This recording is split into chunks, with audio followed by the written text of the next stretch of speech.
What's going on, everybody, and welcome to the other side of the Firewall podcast. We're talking about the latest and greatest of cybersecurity news, as well as we highlight those movers and shakers and glass ceiling breakers, those people of color who made it to the other side of the proverbial firewall. My name is Ryan Williams, and this week I'm joined by Chris Abacon. What's going on, everybody? Glad to be back. Yes, sir. So Chris is back. Shannon is on a much-needed vacation with the fam, so definitely continue to tune in throughout the week. So Monday, Tuesday are topics, Wednesday discussion. Thursday will be a throwback, so you'll see something from the archives, right? We have I think we're over 470 episodes, 480 episodes. And then Friday, everything else. So movies, books, games, all that good stuff. With that being said, today's topic or discussion, I should say, comes from World Economic Forum .org. So weforum.org. The title of the article is FBI warns of dual ransomware attacks and other cybersecurity news to know this month. So this is their kind of monthly wrap up. I wanted to specifically pick out the first topic, right? So the U.S. companies face dual ransomware risks, says the FBI. So the Federal Bureau of Investigations is warning companies in the United States to be alert to the risk of dual ransomware attacks in which the same organization is targeted more than once in quick succession.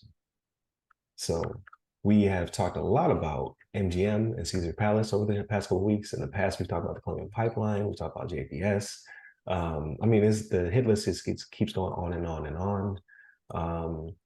Recently was the Sony breach. So Sony has admitted that they have been breached. It's just not as significant as their previous one. I don't know if you remember that, Chris. I was active duty. I was at my second assignment when PSN went down. Sony was breached so bad they pulled the plug on the PlayStation Network. I do remember that. Yeah, I do remember it was that. down for a long time. Like, so now if that were to happen, like that was at the beginning of Xbox Live and PSN and all that other stuff. If that were to happen today, that is millions, if not billions of dollars, because they were down for weeks. But I bring that up because we didn't have an article for that one this week, but I found it very interesting that it was MOVEit again. So MOVEit has caused the Sony breach, and we talked about MOVEit in the past being the DoD, the federal government, and hospitals. Like, so John Hopkins is being sued right now because of their breach and PII, and that was all based on MOVEit as well. So MOVEit strikes again. But I kind of digress from that, right? I just want to bring it up to say we're not ignoring all of this stuff that's happening. It's just a lot of the same type of breach. So that's why we haven't brought it up. But in this case, it's kind of a warning to companies that, hey, if you've been impacted by a breach and you've either decided to pay the ransom or not pay the ransom, they may double down on you, right? They may come right back at you. So how do you feel about this, Chris?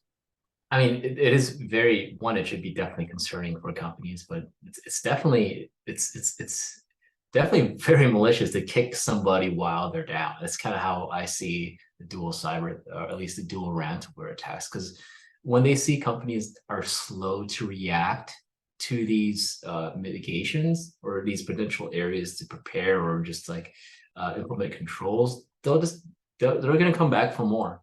And within the link, right, there's actually a link to the actual private industry notification. And I wanted to go ahead and talk about like the FBI's recommendations for preparing for cyber incidents, right? So these specifically, not specific order, but they talk about maintaining offline backups for data. So offline backups, not necessarily within an on-premise, but somewhere else, right? Somewhere offline, offsite, somewhere else where they can go and access data and get it back just in case. So a lot of it can be done via the cloud, or for bigger organizations, a lot of them might have their own private clouds or on-premise solutions, right? So then we can talk about warm sites, cold sites, things like that for a data breach. But then again, how have companies prepared? Have they prepared for a ransomware breach? Have they done the due diligence and done tabletops, right? Have they ran through simulations of this? Have they done a full interruption of their normal business processes and operations, and then gone to a backup solution, right? So that is again, I keep harping on expenses, but that is an expensive and very costly venture for any company. Like, but versus working with government, it's a lot of it's mandated at the time, and they actually plan for these events. But when you are a company like this trying to make money, specifically smaller companies, you're not going to care about this kind of stuff. Like, hey, how can we get back online and continue to do business? Another one they talk about is ensure all backup data is encrypted and immutable. And then here's a big one, review the security posture of third-party vendors and those interconnected with your organization. So a lot of things we're hearing now is, supply chain risk management, right? So on the larger scale, right? When you talk about one thing, like let's take, for example, just your laptop, right? How many components within that laptop are made by an outside vendor or have gone through some type of supply chain that's not within the purview or control of your organization, right? So vetting these third parties, ensuring that your contractors are, of a trustworthy nature, and sending them those questionnaires. Those are all the things that responsible companies need to be doing. But again, it's difficult. It's difficult when people are trying to watch out for their bottom line. They're going to go with that cheaper vendor that may not have a lot of these security controls in place. And then another one they got is implement listing policies for applications and remote access that only allow systems to execute known and permitted programs, right?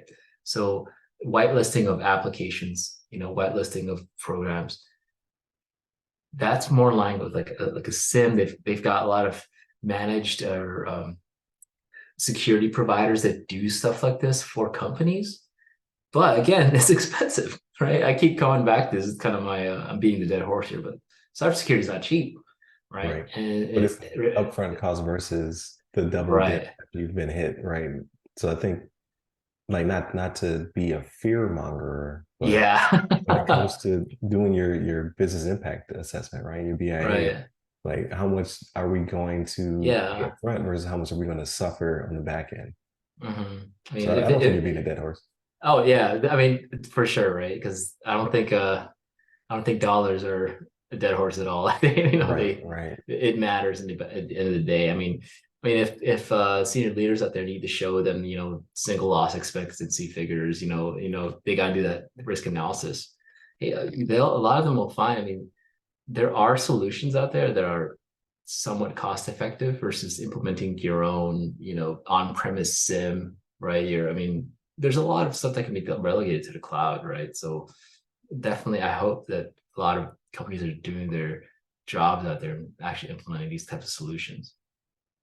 And then another preparing incident recommendation was document and monitor external remote connections. Again, kind of with the along the lines of the software supply chain risk management, Yeah, but in this yeah. case, Logs matter. external connections. Well, Yeah. everything matters. Everything is connected via some type of web, right? The world is complicated, but so are companies, right?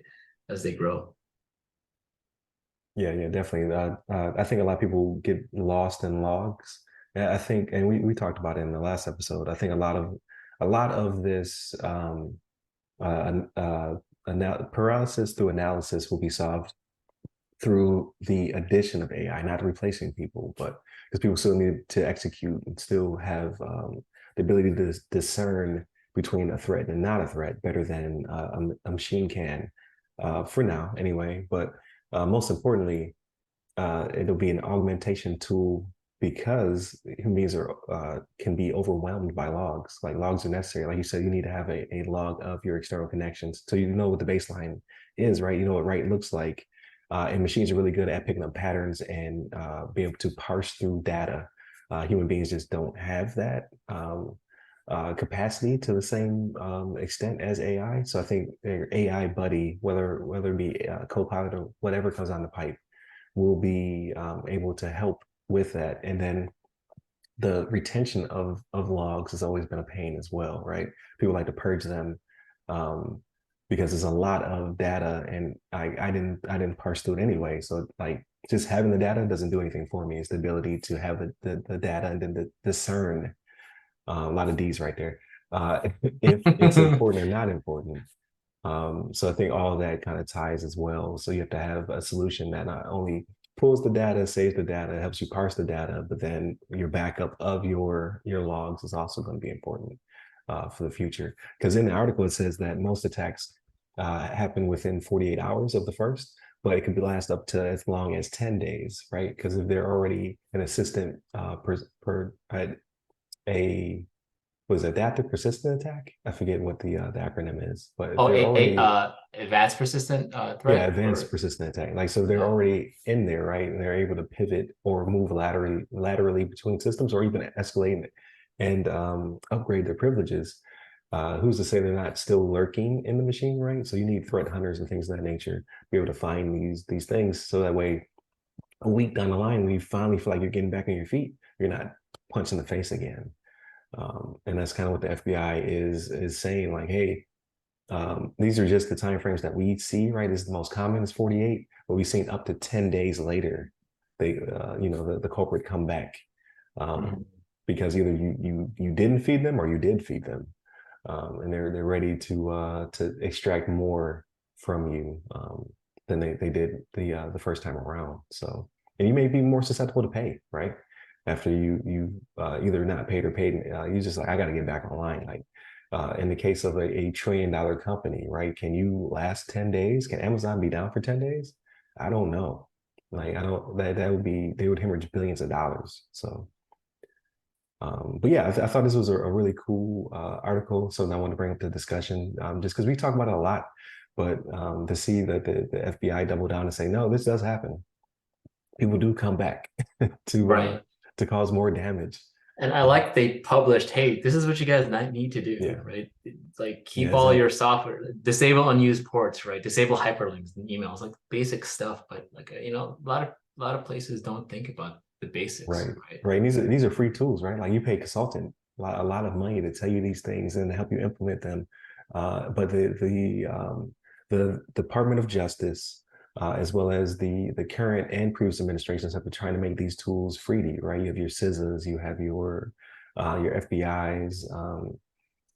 We talked about it earlier, where it was a joint publication. Here's the top 10 things, right? Like there's a lot of tools out there for you and your team and resources to start getting you on track before you need to bring in professionals to help you, potentially either solidify these things or help you build your your TTPs or your policy and things of that nature, right? These are just things that you, as a small business to medium-sized business, can just start to adapt now. So, but thank you, Chris. I thought this was a really good Yeah, discussion. absolutely. So everybody continue to tune in throughout the week. So Monday, Tuesday are discussions. So if you have not already, please go back and hear us talk about the joint NSA CISA Red Team Blue Team and their top 10 cybersecurity misconfigurations.